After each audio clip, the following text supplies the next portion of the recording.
It's crowded in here. Obviously, our phenomenal effort by our guys, both physically. Normally, defensively, when we play well, we have some lapses, and I don't know. We had a possession maybe or a slip up, but we never had consecutive lapses defensively, and we hung with them. And since the first few games when I was here and we played Coach Beard when he was at Little Rock, I've got the utmost respect for him as a coach, as a leader, and defensive-minded guy. And I knew we'd have our work cut out for us. I was worried for 2 days about our offensive execution, and it wasn't great, but we had toughness. We had toughness, and that's what every good team really, really needs. There's something about these guys. Jalen Coleman lands today. He's been through a hell of a lot. Jalen Butts, just growing and figuring it all out and knowing that, what he does for us, because sometimes they don't talk about it as much, is monumental for every good team to have. And so, I couldn't be prouder of these guys for the effort. And most importantly, our fans are phenomenal. And I've known Bill Raftery for a long time, and we talked about unbelievable how loud and how boisterous our crowd was, and they wouldn't let us lose. And so, overall, just happy to be one win, more and get on to the next. But we're going to enjoy it because we need to. It's been a long road to get to this point. We're going to just understand we're at the starting gate, and we've got a lot more basketball to play. Coach, you mentioned the crowd. Can you just talk about, obviously, the largest crowd of the season tonight? Can you just talk about the role that they played in and how they? Yeah, what I felt is that, as I said, we sometimes you don't get cheers for defending, but I thought they appreciated the fact that we were defending and we were loud as a result, and they stayed with us through the highs and lows, what we were trying to do offensively. And it was very timely. When we got down with a couple of 3 minutes or so to go, that's when they got more up. And it really allowed us to feel the energy. And, the big shot that Jay made to put in overtime, the building erupted. But before that, you could feel it. When it was releasing out of his hand, I think everybody in the building felt like it was going in. And that's the kind of, support that our team gave the fans and our fans gave the team. And that's what we've been asking for. That's what Wintrust is all about. That's why we're here. That's why we moved back downtown, so we can have nights like this. Dave, what do you think is the biggest key to the final 60 seconds of that overtime? Toughness. Toughness. Physical and mental toughness. Bend but don't break. Particularly defensively. And what I was trying to implore our guys offensively is just as long as we stay calm and poised and play with confidence, we'll be all right. And I thought, we sometimes did it, sometimes didn't do it by taking shots that weren't there, but we were resilient. And that's about a mental state of mind. And I thought our mental state of mind was phenomenal today. Jalen, can you take us through the final possession of the regulation? Honestly, hold on. Can you restate the question? I can't. The final possession of regulation. Only thing I saw like a flare and touched my hands. And I knew it was going up, and it felt good. So, I felt like it was going in. I was just kind of locked in. So. And what was the mentality when you had a chance to seal the game? You were at the free throw line, could make it a 4-point game. What were you thinking then? Shoot, make shots so I can win the game, so we can, so we can win. So that was my mentality the whole way through. Anytime we had an opportunity to win, both defensively and offensively, I felt like we were always in the game, and I felt like we all shared that mindset. And with that, like we tough to beat. So that was kind of like the mentality, not only by me, but by the whole team. For both players, can you describe just what it was like to be on the court, have students and fans run onto the court with you guys, still out here cheering for you? What's this feel like? It's great. Obviously, just having such a fan base, and it's growing, it's continuing to grow. So I just feel like more people are coming engaged, with the team. So that's overall a great experience for us, having fans that actually want to support a winning basketball team. So I feel like that's just to continue to grow as the program grows, it's just growing. Oh, it's tremendous.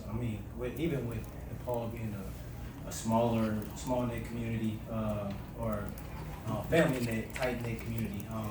Having friends, having, student athletes who are coming to the games, and then having family, and then even having most of DePaul being commuters, having people come in from work and, taking their time off. Like, we appreciate that, and it shows, like tonight with, the support you guys had, like what the support we had, it was tremendous. And if we can continue to have that, we're going to do our part and continue to work hard, and hopefully we continue to grow and build off of this. Dave, can you talk about defensively? You forced, they tried to obviously slow it down to the half court, but still defensively you forced, despite the tempo they played, you still forced 22 turnovers. Yeah, really good question, because what we were talking about, my staff and I, and during timeouts, they were very pragmatic. They spent a lot of quality time on offense. We had to guard so many screens.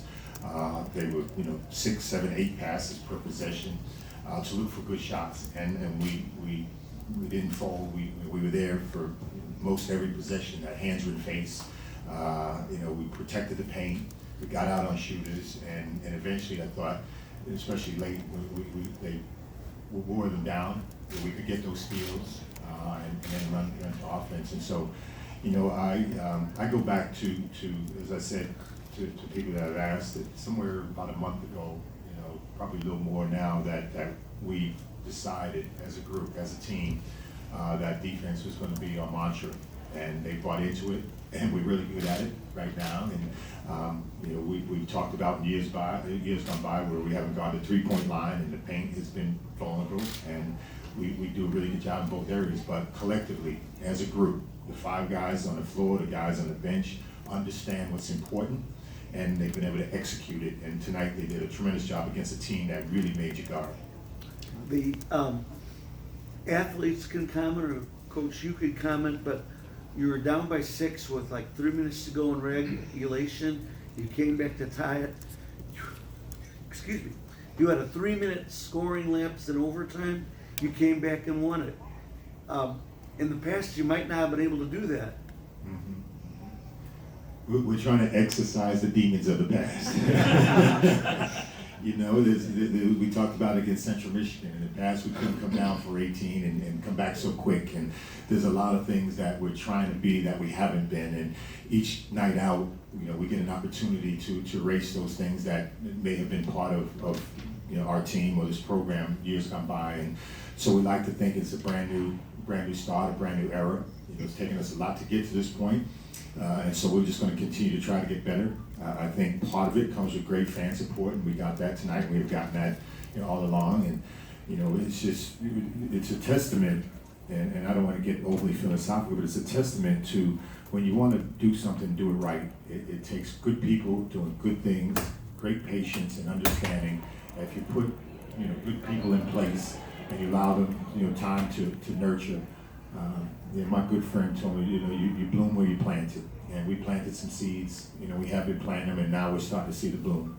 Dave, obviously you watched Terrence play a lot. Did you expect him to be this kind of scorer so soon?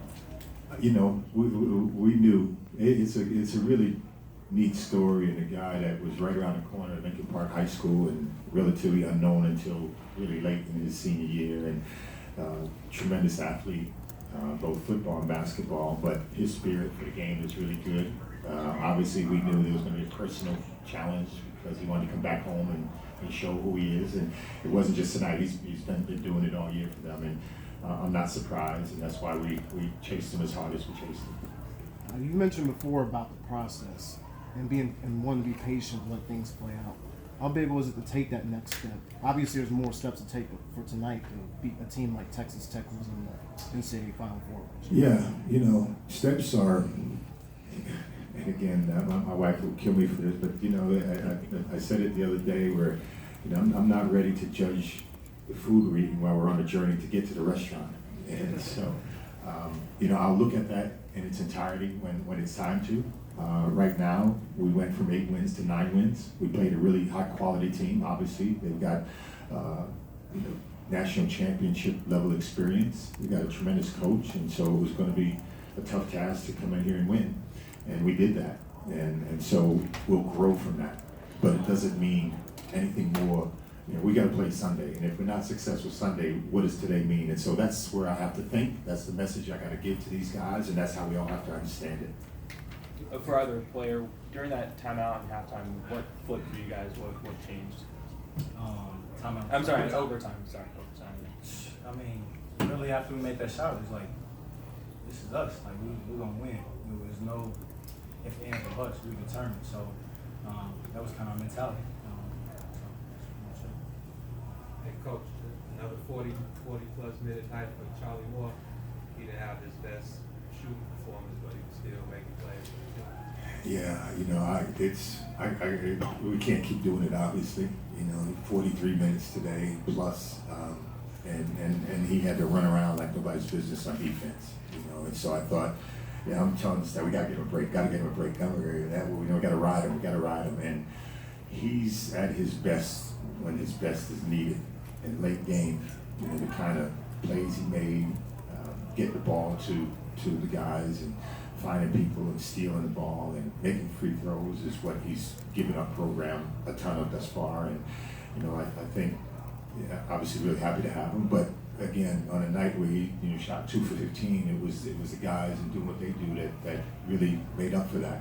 You know, so we rely on him, but we don't have to have him at his best every night. We hope that we do, but we're a team. We're a team that contributes in a lot of different ways, and we got that tonight. You know, day to day.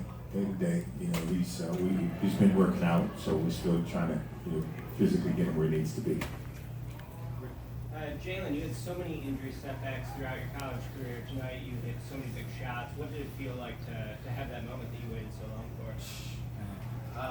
Honestly, thinking about it now, it's like I feel like that time last year, you know, ups and downs, allowed me to be and cherish the moment this year.